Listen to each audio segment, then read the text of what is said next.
Daddy. నమస్కారం అండి. నమస్కారం. కూర్చో బాబు. నీ ఉద్యోగ ప్రయత్నం ఎంతవరకు వచ్చింది బాబు? చదవటం, క్లాసులు తెచ్చుకోవడం నా చేతుల్లో ఉందండి. కానీ ఉద్యోగం సంపాదించడం మాత్రం నా వల్ల కావట్లేదు. అందుకే మీ దగ్గర తీసుకొచ్చాను డాడీ. ఈ రోజులో ఉద్యోగం స్త్రీ లక్షణం అన్నారు. మగవాడనేవాడు ఏదైనా వ్యాపారం చేసి విదేశాల దాకా పాకడానికి ప్రయత్నం చేయాలి. You are 100% correct dad. అందుకే హైదరాబాద్ లో నేను తవ్విస్తున్న గలిలో మైకా పడే వరకు పట్టుదల వదలకుండా ప్రయత్నిస్తున్నాను. విక్రమార్కుళ్ళానా? అంటే ఇంతవరకు అందులో పోసిన డబ్బు చాలక ఇంకా తవ్వించి డబ్బంతా మట్టిపాలు చేద్దాం. నో డాడీ, లాస్ట్ ఛాన్స్ గా 1 లక్ష శాంక్షన్ చేసేయండి. ఫైనల్ గా నా లక్ పరీక్షించుకుంటాను. All right. ఇదే లాస్ట్ అండ్ ఫైనల్. డాడీ, అలాగే సుధాకర్ కూడా తప్పకుండా ఏర్పాటు చేస్తానమ్మా. నువ్వు అడగటం నేను కాదంటావునా? Thank you sir. ఏ పద్మ, పద్మ, ఏంటి మా పొలం వైపు వెళ్తున్నావు? మా అన్నయ్య కోసమేనా? మీ అన్నయ్య ఏమైనా కృష్ణ పరమాత్ముడా రోజు వెళ్ళి దర్శనం చేసుకురావడానికి? మరి ఇలా ఇటెక్కడికి వెళ్తున్నావు? మీ అన్న చెల్లెలు ఏమైనా ఈ దారిని కాంట్రాక్ట్ తీసుకున్నారా? అమ్మా, తప్పైపోయింది, క్షమించు. క్షమించాను గాని ఆ క్యారెల్ ఏముంది? గారెలు తింటావా? ఏం అక్కర్లేదు, మేము వండుకున్నాం. కావండి చూడు. అస్సరే, గారెలు తీసుకుని పొలాల్లోకి వెళ్తున్నావేంటి? నేనా వనిపోతున్నానికి? నువ్వే భోజనానికి వెళ్తున్నావో నాకు బాగా తెలుసులే. మా అన్నయ్య మాత్రం నువ్వు చేసిన గారెలు ఏం తిండు. తిండా? అలాగా, ఎందుకు తిండో నేను చూస్తాను. తినిపించడమే కాదు, నేను తెచ్చిన గారెలే చాలా బాగున్నాయని మీ అన్నయ్య చేత అనిపిస్తాను. పందెమా? పందెం. ఏది ఆ గారెలు? ఏమిటి మళ్ళీ ఇటు వచ్చావు? పూలు ఏమన్నా కోసావా? ఏ కోస్తే ఏం చేస్తావు? ఏం చేస్తానా? పూలు పెట్టుకోవడానికి వీలు లేకుండా నీ జర కోసేస్తాను. సరే, ఏదో పెద్ద ఆవిడ అడిగింది కదా బాగుంటదని నీ కోసం మీ అమ్మగారు చేసిన గారెలు తీసుకొచ్చాను. నువ్వేమో అది కోస్తాను ఇది కోస్తాను అంటున్నావు. సరే పో. అగాగు, మా అమ్మంత ప్రేమగా పంపిస్తే తిప్పి తీసుకెళ్తావా? నిన్నేమన్నా లేటు? నేనే పెడతాను. సరే, మంచి ఆకలి మీద ఉన్నాను రాని. నీకు గారెలంటే చాలా ఇష్టమా? గారెలే కాదు, మా అమ్ముడు నువ్వు ఏవైనా సరే ఇష్టమే. ఆహా, ఒక్కొక్క చేతి మహత్యం అనుకో. మా అమ్ముడిని గారెలు ఎంత రుచిగా ఉన్నాయో చూసావా? నువ్వు కూడా తిను. ఎందుకలా నవ్వుతావు? ఇప్పుడు మీరు తినేవి మీ అమ్మగారు చేసినవి కాదు, నేను చేసింది. ఇదిగో మీ అమ్మగారు చేసిన గారెలు. అదే ఏమిట్రా మాదిరిగా ఉన్నాయనుకున్నాను. ఇదన్నమాట అసలు కథ. చిట్టి గారెలు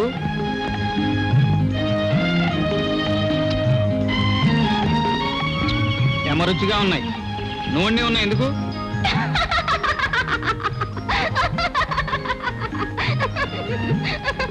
నాకు తిక్కరేగిందంటే ఈ గారెలాగా నిన్ను కూడా కసాపిసా నవిలి పారేస్తాను.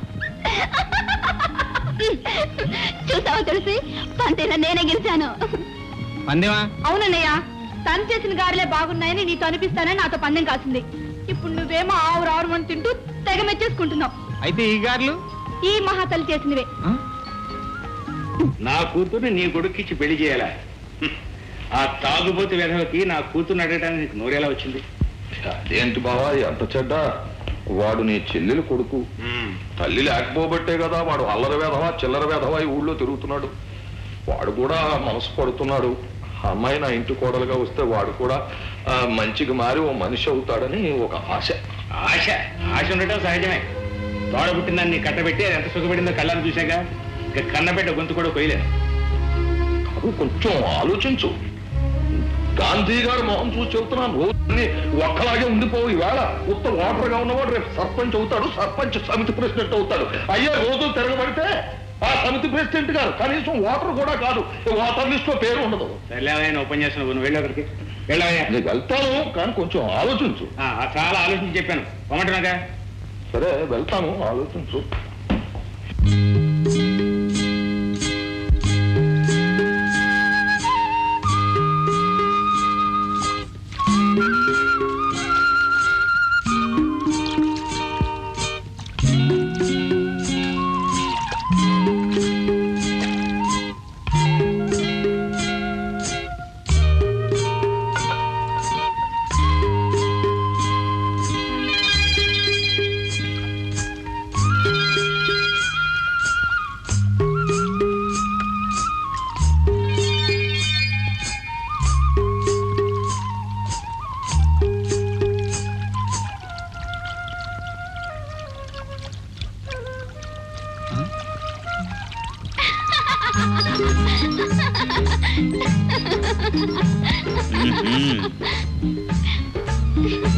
ఇక్కడ ఉన్నావా? ఏమిటి బుల్లోడా, ఆకలిగా ఉందా? అవును పుల్లమ్మ, ఇప్పుడు దాకా కడుపుకే ఆకలైంది. ఇప్పుడు నేను చూస్తుంటే కళ్ళకు కూడా ఆకలవుతోంది. మరింకే అలా చూస్తూనే కడుపు నింపుకో. నేను ఈ క్యారీ ఖాళీ చేస్తాను. సంతోషించగానే కిందకు దిగు, ఇద్దరం కలిసి తిందాం. నేను దిగను, కావాలంటే నువ్వే ఎక్కు. ఎలా దిగో చూస్తాను. దిగు.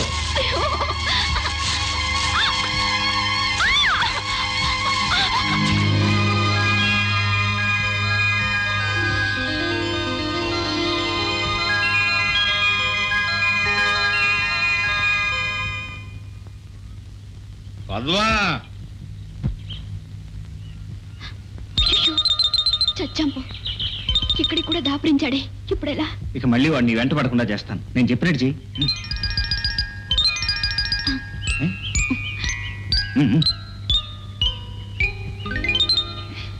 పద్మా, అమ్మని అమ్మ, కళ్ళు పాకు వదిలి ఇలా పొలాల మీద పడ్డావేటి? అమ్మని అమ్మ, నా అలవాటు నీకు కూడా అయిపోయిందే. ఇదిగో పద్మ, నీతో మన పెళ్లి విషయం తెలుసుకుందామని వచ్చాను. నువ్వు నన్ను పెళ్లి చేసుకుంటే ఈ తాగుడు గిగుడు మానేసి సంసారం అయిపోతాను. లేదంటావా ఇలాగే తాగి తాగి నీ మీద బెంగతో దేవదాస్ చచ్చిపోయినట్టు చచ్చిపోతాను. అయ్యో, అదేమిటి బావ అలా అంటావు? నీ మాట నేను ఎప్పుడైనా కాదన్నానా? కానీ నా మీద నీకు నిజంగా ప్రేమ ఉందా, లేక ఒట్టి తాగుడు మాటలేనా? అమ్మని అమ్మ, ఏడు పద్మ, ఇంకా నా మీద నీకు నమ్మకం కలలేదా? నా మీద నీకు నమ్మకాలు కాలంటే ఏం చేయమంటో చెప్పు. ఆ కొండ మీద దూకమంటే దూకుతాను, బండదాయి మెళ్ళ కట్టుకుని నూతులో దూకమంటే దూకుతాను. అబ్బా, అవన్నీ ఏం అక్కర్లేదు. నువ్వు ఇక్కడే రాయిలాగా నిలబడాలి. ఏమిటి రాయిలాగా నిలబడాలా? అవును. పోనీ మధ్య మధ్యలో కాళ్ళు పెట్టినప్పుడు కూర్చున్నా నీకేం పర్వాలేదు కదా? అబ్బే, పడుకున్నా అయితే పర్వాలేదు. పర్వాలేదు. చూడు బావా, ఈ చుట్టూ ఒక గిరి గీస్తాను. చీకటి పడేదాకా నువ్వు దాన్ని దాటకూడదు. ఏమిటి ఇద్దరా? అంతే. నాకు ఇంకా పెద్ద పరీక్ష పెడతావు అనుకున్నాను. నీ ఇష్టం వచ్చినట్టు తీసుకో, నేను ఇక్కడే ఉంటాను. నిజం? నిజం. సరే. ఈ గీత దాటకుండా ఉండలేనంట. బావా, మాట మీద నిలబడతావు కదా? నీకు తెలియదు పద్మ, తాగిన వాడు ఎప్పుడూ నేల మీద నిలబడ్డావు, మాట మీదే నిలబడతాడు. ఆ, చూడు బావా, నన్ను దొంగలు వచ్చి దోచుకుపోయినా పులి చేతికి. నా పేరు బోస్ బాబే కాదు, బోసా డోసా. డోసో బోసో నీకు తెలుస్తుందిలే, చూడు.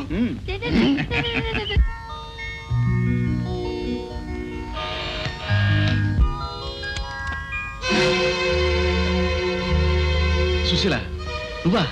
ఏమిటి ఇప్పుడు వచ్చావు? ఏమీ లేదండి, నెల్లాళ్ళుగా మీకు విషయం చెప్పాలనుకుంటున్నాను. కానీ మీరు ఎక్కడికి వెళ్ళారో ఎప్పుడు వస్తారో తెలియక బాధపడ్డాను. బిజినెస్ మీద తిరుగుతున్నాను.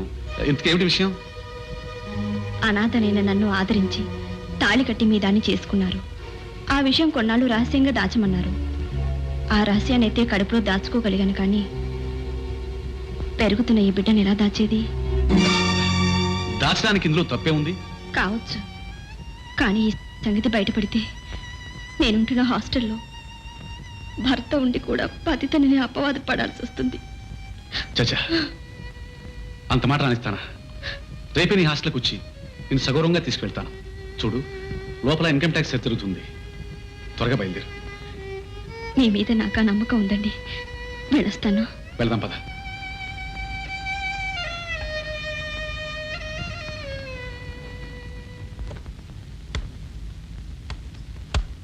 ఏమిటి హడావిడి? హడావుడి కాదు, అర్జెంట్. మా నాన్నగారి సీరియస్గా ఉందని కబురు వచ్చింది. వెంటనే బయలుదేరాలి. మనం తర్వాత కలుద్దాం. మిస్టర్ సుధాకర్, నీకేదైనా వ్యాపారం చూస్తానన్నానుగా. ఇదిగో సెల్ఫ్ ఎంప్లాయ్మెంట్ స్కీమ్ కింద నీకు బ్యాంక్ వారు అప్పిచ్చేట్టు ఏర్పాటు చేశాను. నీ ఇష్టం వచ్చిన ఇండస్ట్రీ స్టార్ట్ చేసుకో. Thank you sir. Many many thanks daddy. It's all right. ఇంతకు ఏ వ్యాపారం స్టార్ట్ చేద్దాం అనుకుంటున్నావు? స్టీల్ ఇండస్ట్రీ పెడదాం అనుకుంటున్నాను. గుడ్, నేనదే చెబుదాం అనుకున్నాను. సుధాకర్, అందులో నన్ను వాచ్మెన్ గానో ప్యూన్ గానో వేసుకో. అంత కర్మ నీకేం పట్టిందిరా? అవును, నీ మైనింగ్ బిజినెస్ ఏమైంది? డాడీ, నువ్వు అన్నట్టు ఎంత వినా మట్టి తప్ప మైకా పడలేదు. అందుకని క్లోజ్ చేసి వచ్చేసాను. ఇప్పటికైనా తెలిసి వచ్చింది, చాలు. సుధాకర్, అవసరమైతే హరి సహాయం తీసుకో. అలాగే, కానీ నేను ఒకసారి ఇంటికి వెళ్ళొస్తాను. దేనికి? డిపాజిట్ కరో కొంత డబ్బు కట్టాలిగా. దానికెందుకు ఇంటికెళ్ళావు? డాడీయే కట్టేస్తారుగా. నోనో రేఖ, ఈ విషయం అన్నయ్యతో చెప్పాలి. పైగా వ్యాపారంలో నాదంటూ కొంత డబ్బు ఉండాలిగా. సుధాకర్, సొంత డబ్బుతో వ్యాపారం చేస్తే అచ్చురాదు అంటానికి నేను ఒక ఉదాహరణ. అప్పు చేసి మొదలుపెట్టు, ఇండస్ట్రీకి ఆయుష్ పెరుగుతుంది. No no no, that's very bad. Sudhakar అన్నట్టు ఏ వ్యాపారంలోనైనా కొంత సొంత డబ్బు లేకపోతే శ్రద్ధా బాధ్యతలుండవు. సుధాకర్, నువ్వు అనుకున్నట్టే కానీ. Thank you sir. నేను మీ ఊరికి వస్తాను. దేనికి? మీ ఊరిని మీ వాళ్ళని చూడడానికి. ఏ రాకూడదా? అబ్బే రాకూడదని కాదు. కానుస్తావేంటి? పల్లెటూరు చూసి చాలలేదు, నేను వస్తాను. ఓకే.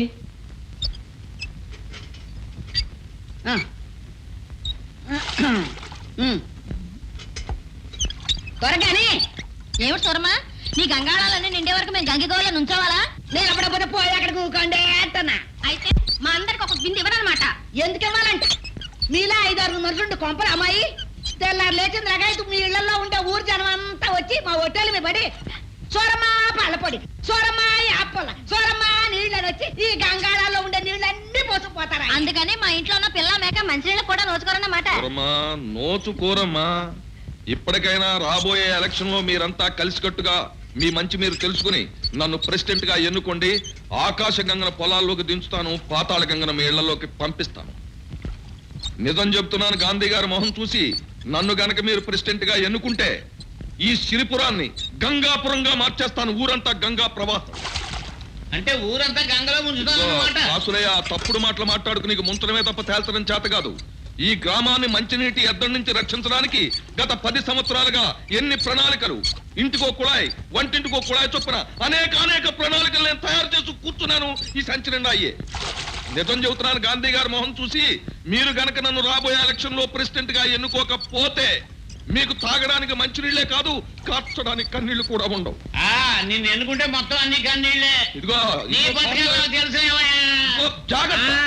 ఇదిగో సూరమ్మ, నేను మగాన్ని. మీరంతా అవతల తప్పుకుని నాకు ఇవ్వండి అవకాశం, నేను పట్టుకెళ్తాను.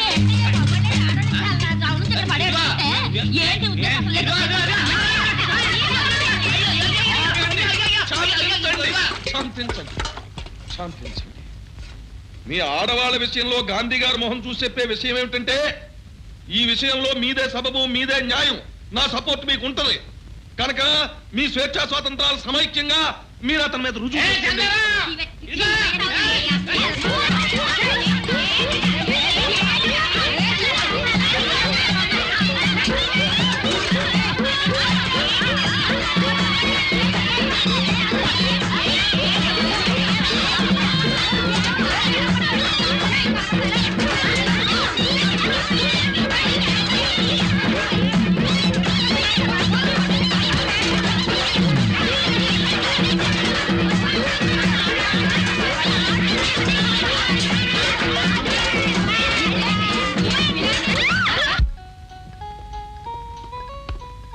తమ్ముడు బాగున్నావా? బాగున్నాను అన్నయ్య. ఈ అమ్మాయి నా క్లాస్మేట్ రేఖ, ఆయన వాళ్ళ అన్నయ్య హరిబాబు. నమస్కారం. నమస్కారం అండి. బాబు, ఇదేనా రావడం? అవునమ్మా, హరి మా అమ్మ చెల్లి. నమస్కారం అండి. సరదాగా మీ ఊరు చూడ్డానికి వచ్చాం. అంతేగాని మమ్మల్ని చూడడానికి కాదన్నమాట. సుధాకర్, మీ చెల్లి చాలా మెతకన్నావు. మాటగారే. స్నేహితులతో వచ్చేటప్పుడు ముందుగానే ఉత్తరం రాయకూడదు. అనుకోకుండా బయలుదేరమ్మా. ఎలా బయలుదేరితేనే మంచి సమయానికి వచ్చారు. ఏమిటన్నయ్య? రేపు మన ఊళ్ళో తిరణాలు జరగబోతుంది. బలే పల్లెటూరు తిరణాలంటే నాకు చాలా ఇష్టం. రండి, స్నానాలు చేసి భోంచేద్దరు గాని. రామ్మా. కమాన్ హరి.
బ్రహ్మాండంగా సాగుతుంది. అయితే రేపు పొద్దున్నే బయలుదేరుతాం. అలాగే.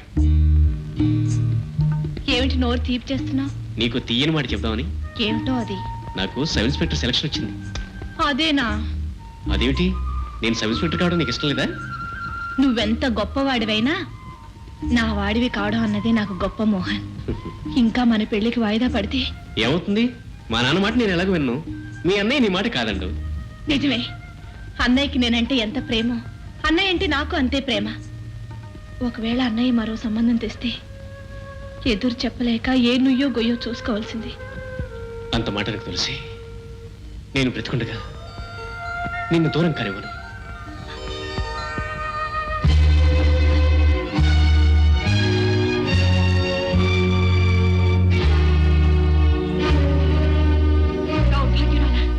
ఎన్నాళ్ళ నుంచి జరుగుతుంది నాటకం. నువ్వెలాంటి కుటుంబంలో పుట్టావు, ఎలా పెరిగావు, ఎలా ప్రవర్తిస్తున్నావు? వయసు వచ్చిన ఆడదానివి పరాయి మగవాడితో పరాచికాలు ఆడతావా? నేనే తప్పు చేయలేదమ్మా. తప్పు చేయలేదు. అమ్మా అమ్మా ఏమిటి పిచ్చి? పిచ్చి కాదు బాబు, నా కడుపును పుట్టి ఇది తెచ్చిన తలవంపులకి నా కడుపు కోత. అందుకని బిడ్డల రహస్యాన్ని కడుపులో పెట్టుకుని పరిష్కరించుకోవాల్సిన తల్లివి నువ్వే ఇలా తొందరపడితే ఎలాగమ్మా? తొందరపడ్డం లేదు బాబు, తల్లిగా ఆడపిల్లని అదుపులో పెట్టుకుంటున్నాను. వయసు వచ్చే వరకేనా మా పిల్లలు మన మాట వినేది. ఆ తర్వాత మనసు మాటే తప్ప మన మాట వినరు. మనసు తెలుసుకోకుండా అదుపులో పెడితే అది మరో సమస్యకు దారితీస్తుంది. చెల్లెమ్మ, నీకు బంగారం లాంటి భర్తను చూసి పాడికుండ లాంటి సంసారానికి పంపాలని ఎన్నో కలలు కన్నాను. ఇప్పటికైనా నీ మనసులో ఏముందో చెప్పు. నువ్వు అతను చేసుకుంటావా? నేను అతన్ని ప్రేమించాను. మీరు ఇష్టపడితే పెళ్లి చేసుకుంటానన్నయ్య. ఈ మాట నాకు ముందే చెప్పుంటే ఇంతల్లరి జరిగేది కాదు కదమ్మా. నన్ను క్షమించన్నయ్యా. బాధపడకమ్మా. నువ్వు కోరుకున్న వాడితో నేను ఈ పెళ్లి వైభవంగా జరిపిస్తాను. ఏమిటి బాబు నువ్వు అనేది? పువ్వులా పెంచుకున్న బిడ్డని ఆ పిసినారింటి కోడలుగా పంపుతావా? మోహన్ వాళ్ళ నాన్న లాంటి వాడు కాడమ్మా. అయినా ఆ ఇంటికేగా వెళ్ళేది. అది వాళ్ళ ఇంటికి వెళ్తే చేసేది సంసారం కాదు బాబు, ఆ పిసినారి కొంపలో ఊడిగం. ఎందుకు చేస్తుందమ్మా? మోహన్ మంచివాడు, చదువుకున్నవాడు. రేపు ఉద్యోగం వస్తే ఏ బస్తీలోనో కాపురం పెడతాడు గానీ ఈ కాసులో ఇంట్లో ఉంచడుగా. రేపే వెళ్ళి పెళ్లి ఖాయం చేసుకొస్తాను. రవిబాబుతో సంబంధం అందుకోవడం అంటే రాజాతో సంబంధం అందుకున్నట్టే. ఈ భాగ్యానికి ఇంత దూరం రావాలా? కాకి చేత గౌరవిస్తే నేనే వచ్చి ఉండేవాడిగా. ఇంకా కాకులు ఎక్కడున్నాయి? నీ దెబ్బతో ఎప్పుడో పొరుగురు పారిపోయి. రేయ్, నువ్వు నోరు మూసుకుని లోపలికి పో. పొమ్మంటే పోతాం. చూడండి ధర్మారావు గారు, ఆ తటపటాయింపు దేనికయ్యా? పటాయింపు కాదండి, మరి పక్కూరు పరంధామయ్య గారు 1,50,000 ఇస్తానన్నారు. వనమూరు వెంకటరామయ్య గారు 2 లక్షలు ఇస్తానన్నారు. మరి నువ్వు అనేది ఏమిటయ్యా? లేదంటే నేను ఏమైనా ఒప్పుకున్నానా? అంత మాత్రానికి రవి సంబంధం నేను ఏమైనా కాదన్నానా? కాకపోతే నలుగురిలో గౌరవంగా ఉండడం కోసం తాంబూలంలో లక్షణంగా 1,00,000 రూపాయలు పెట్టి ఇమ్మంటున్నాను అంతే. కాసులయ్యా, నీ తెలివితేటలు చాలా అమోఘమైనవయ్యా. వద్దు వద్దంటూనే చాలా ముద్దుగా అడిగా. ఇక చూడు, రవి కొన్న ఆస్తిపాస్తులు ఏమిటో నీకు తెలుసు. తమ్ముడు చదువు కోసం అతను ఎంత ఖర్చు పెడుతున్నాడో నీకు తెలుసు. అంత డబ్బు ఎక్కడి నుంచి తీసుకొచ్చిస్తాననుకున్నావు? రవి అనుకుంటే ఎలాగైనా ఇవ్వగలదు. కాసులయ్యా, మావయ్య, చేయబోయేది బాంధవ్యమే కానీ వ్యాపారం కాదు. ఇక్కడ బేరం ఆడటం వల్ల అభిమానాలు దెబ్బతింటాయా కానీ వేరే ప్రయోజనం ఉండదు. మీరు అడిగిన 1,00,000 ఇస్తాను. ముహూర్తం పెట్టించండి. హరి, నువ్వు మనస్ఫూర్తిగానే మాట అంటున్నావా? నిజం సుధా, నేను మీ ఊరొచ్చి మీ చెల్లెలను చూసినప్పుడే ఆమె నా భాగస్వామిగా చేసుకోవాలనుకున్నాను.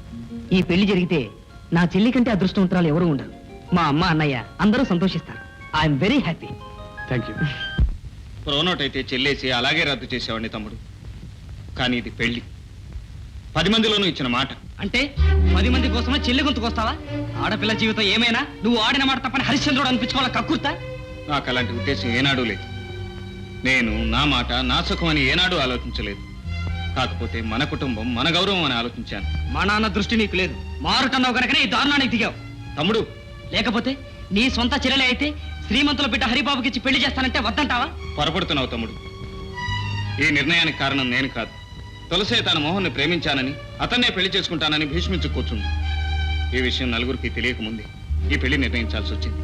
పసిపిల్ల నిప్పు కావాలని కోరుకుంటే ఇస్తామా? ఉగ్గుతానని మారం చేస్తే మానేస్తామా? పెళ్లి విషయంలో దాని ఇష్టాయిష్టాలేమిటి? మన దృష్టిలో అది పసిపిల్లే కావచ్చు బాబు, కానీ లోకం దృష్టిలో అది పెళ్లికి ఎదిగిన పిల్ల. మంచి చెడు నిర్ణయించుకోగల మనిషి. అమ్మా, నువ్వు కూడా ఈ పెళ్లిని సమర్థిస్తున్నావా? మన తప్పు కానప్పుడు, మనం చేయగలిగింది ఏమీ లేనప్పుడు జరిగేదాన్ని మనస్ఫూర్తిగా జరగనివ్వడం మర్యాద బాబు. కాదు, మూర్ఖత్వం. దయచేసి నా చెల్లి పెళ్లి నా ఇష్ట ప్రకారమే జరగనివ్వండి. ప్రేమ, బాధ్యత, పెద్దరికం పేరుతో పరాయి వాళ్ళు నా చెల్లి గొంతు కోయటానికి ప్రయత్నించకండి. ఎవరు నా పరాయవాళ్ళు? దేవుడు లాంటి అన్నయ్యను పరాయవాడు అనడానికి నీకు నోరెట్లా వచ్చిందిరా? తండ్రి తర్వాత తండ్రంతటి వాడుగా నిలిచి చదివించి ఈ కుటుంబాన్ని ఇంత స్థితికి తెచ్చిన వాడు పరాయవాడా? రేయింపవాళ్ళు రెక్కలు విరుచుకుని చెల్లి పెళ్లికని దాచిన డబ్బుని వ్యాపారానికి కావాలని ఊడ్చగలని నువ్వు రా పరాయవాడివి. ఆవేశపడకమ్మా. ఎంత కాదనుకున్నా పేగు ఎడమేనమ్మా. తమ్ముడన్న మాటలో తప్పు లేదు. తన ఎంగిలి పాలు తాగి పెరిగిన చెల్లి మీద తనకు మించిన మమకారం నాకెలా ఉంటుంది? వెర్రిగాని బాబు. తమ్ముడు, మారుటన్నయ్యుండి నీకు తెలియకుండా నీ సొంత చెల్లెల విషయంలో నిర్ణయం తీసుకోవటం నా తప్పే. క్షమించు. ఏది ఏమైనా నా చెల్లెలి పెళ్లి నా ఇష్ట ప్రకారం జరగాల్సిందే. అన్నయ్య, చావమంటే చస్తాను గాని తన పెళ్లి కోసం నన్ను తాగడి పెట్టద్దని చెప్పు. తులసి! ఓహో, అర్థమైంది. అయితే ఇంట్లో ప్రతి ఒక్కరు నాకు వ్యతిరేకులు అన్నమాట. అలాంటప్పుడు ఇంటికి నాకు మాత్రం సంబంధం ఎందుకు? నా ఆస్తి నాకు పంచివ్వండి. తమ్ముడు, సుధాకర్, ఇప్పుడు ఆస్తి పంపకం. వద్దు తమ్ముడు, తొందరపడద్దు. చెల్లి పెళ్లి గురించి అన్నదమ్ములు విడిపోయారని అప్రదిష్ట తేవద్దు. నా మాట విను. నా మాట వినని వాళ్ళ మాట నేను వినను. నా మాట చెల్లని చోట ఒక్క క్షణం కూడా ఉండను. వెంటనే మధ్యవర్తిని పిలిపించి పంపకాలు చేయించండి. ఇంకా నీకు ఈ ఆస్తిలో భాగం ఎక్కడిదిరా మధ్యవర్తుల్ని పిలిపించడానికి? నీ చదువులకి సరదాలకి వ్యాపారానికి చేసిన ఖర్చు నీ భాగానికి మించే ఉంటుంది. ఇక నీకు చిల్లి గమ్మ కూడా మేము ఇవ్వక్కర్లేదు. వెళ్ళరా, నా కళ్ళ నుంచి వెళ్ళిపో. ఉద్రేకపడకమ్మా. ఈ గొడవ నలుగురు వింటే నవ్విపోతారు. కన్న కొడుకే కడుపు మీద తన్ని పగపగా నవ్వుతుంటే ఇక నలుగురి నవ్వుతో నాకు పని ఏమిటి బాబు? పంపించే, వాడి ముఖం కూడా నేను చూడలేను. తమ్ముడు, ఇంటి పెద్దగా నా బాధ్యత నేను నిర్వహిస్తాను. మన మధ్యన వేరే మధ్యవర్తులు ఎందుకు? నువ్వు అడిగినంత నీకు ఇస్తాను. కానీ నువ్వు ఎక్కడున్నా నీ క్షేమం కోరేవాళ్ళం మేము ఇక్కడ ఉన్నామని మాత్రం మర్చిపోవద్దు. జీవితంలో మనం అనుకున్నవన్నీ జరగవు. నాకు మీ చెల్లెల్ని చేసుకునే అదృష్టం లేదనుకుంటాను. బాధపడకు. కాదు హరి, దురదృష్టవంతురాలు నా చెల్లెలే. కలవారింట సుఖంగా ఉండాల్సింది. మా అన్నయ్య మూలంగానే. ఎగ్జాక్ట్లీ. చాలా మంచి పని చేశావు. నీ మాటకి విలువని మీ అన్నయ్యతో తెగంపులు చేసుకొచ్చినందుకు సంతోషిస్తున్నాను. మనసారా అభినందిస్తున్నాను.